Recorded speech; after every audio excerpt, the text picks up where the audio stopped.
Bom dia, terceira série. Tudo bem com vocês?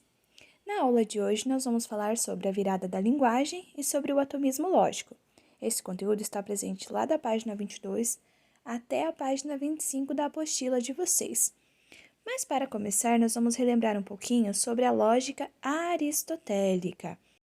Então, o Aristóteles, ele costumava dizer que nós somos animais políticos, porque nós temos a linguagem. Mas ele entendia que era necessário que essa linguagem fosse capaz de traduzir a verdade e traduzir o conceito a respeito das coisas. Para isso, ele criou um esquema que chamou de lógica analítica, que vai ser usado para poder descrever as coisas. Aí ele cria os silogismos, uma série de proposições que tem por objetivo chegar à verdade. Durante a Idade Média, a reflexão sobre a lógica vai se ater mais às questões do porquê que as coisas têm os nomes que têm. Ou seja, os nomes das coisas estão nas próprias coisas, ou será que são convenções criadas pelos homens, que é chamado de querela dos universais? Já no período moderno, a lógica vai ser absorvida pelas questões matemáticas. A lógica formal vai ser usada para diminuir os erros que diz respeito às questões relacionadas à matemática.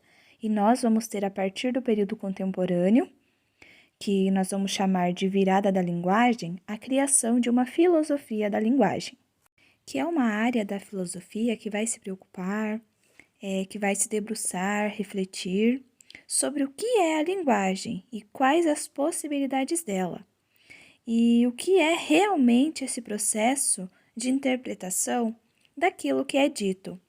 E para falar da virada da linguagem, temos que falar de alguns filósofos como Bertrand Russell, Habermas, Ludwig, entre outros. Vamos começar falando um pouquinho sobre o Bertrand Russell. Então, a questão que ele levanta é a possibilidade de diminuir os erros da linguagem a partir de um atomismo lógico. Então, o que é esse atomismo lógico? São proposições enxutas, proposições objetivas, com a intenção, ou seja, com o objetivo de diminuir os erros. Quando eu digo que Sócrates é mortal, isso é um atomismo lógico, porque é uma proposição simples e direta. Então, o Bertrand ele vai buscar uma possibilidade de se diminuir os erros da linguagem, diminuindo a maneira como eu expresso essa linguagem. Então, a busca pela perfeição é um tema presente nas artes e na filosofia. Como foi visto, no âmbito filosófico, Russell pretendia alcançar uma linguagem perfeita, constituída no campo da lógica. Outros pensadores, por sua vez, julgaram que a perfeição da linguagem poderia ser alcançada na poesia. Um exemplo é Heidegger, para quem o pensamento e a poesia estariam a serviço da linguagem, de modo que somente ela, ou seja, a linguagem poética, seria capaz de acessar meandros inacessíveis à filosofia, presa aos princípios lógicos.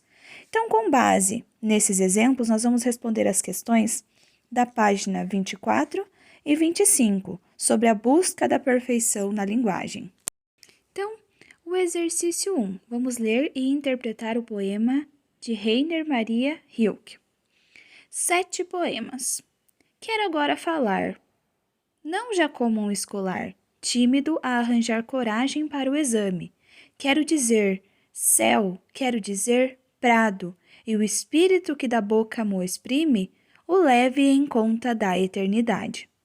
Então, diferencie as concepções de Russell e Rilke sobre a perfeição da linguagem. Então, na letra A do exercício 1, nós vamos diferenciar essas concepções desses dois filósofos. Então, para Russell, a linguagem perfeita ela é composta de proposições simples. Cada objeto simples é explicado por uma palavra de sentido unívoco, ou seja, livre de ambiguidades. Se o objeto for complexo, poderá ser descrito por um grupo de palavras simples. Já para Rilke, a perfeição ela é expressiva, é dizer a palavra de um modo que a eternize. Letra B.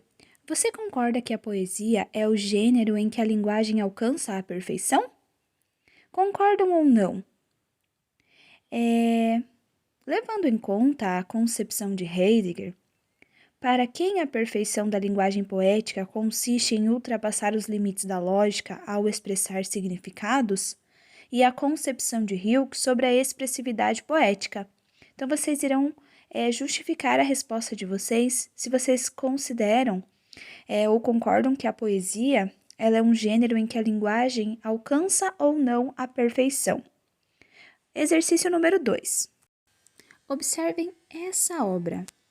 Vocês acham que ela pode ser considerada uma representação perfeita da realidade?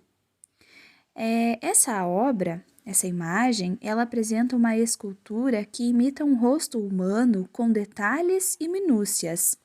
Ainda assim, deve-se refletir se ela representa perfeitamente a realidade, uma vez que há diferenças entre uma obra de arte e o objeto que ela representa.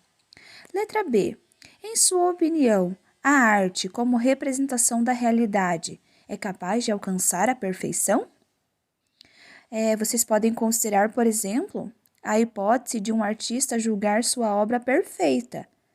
Por exemplo, o artista ele acha que a tua obra é maravilhosa, perfeita. Porém, um crítico de arte ele pode manifestar uma opinião contrária a respeito dela. Então, ali vai depender da opinião de vocês. E de tarefinha, meus amores, vocês vão fazer a página 28 da seção Hora de Estudo, que vai falar justamente sobre essa filosofia da linguagem. Então, um grande abraço e até a próxima aula.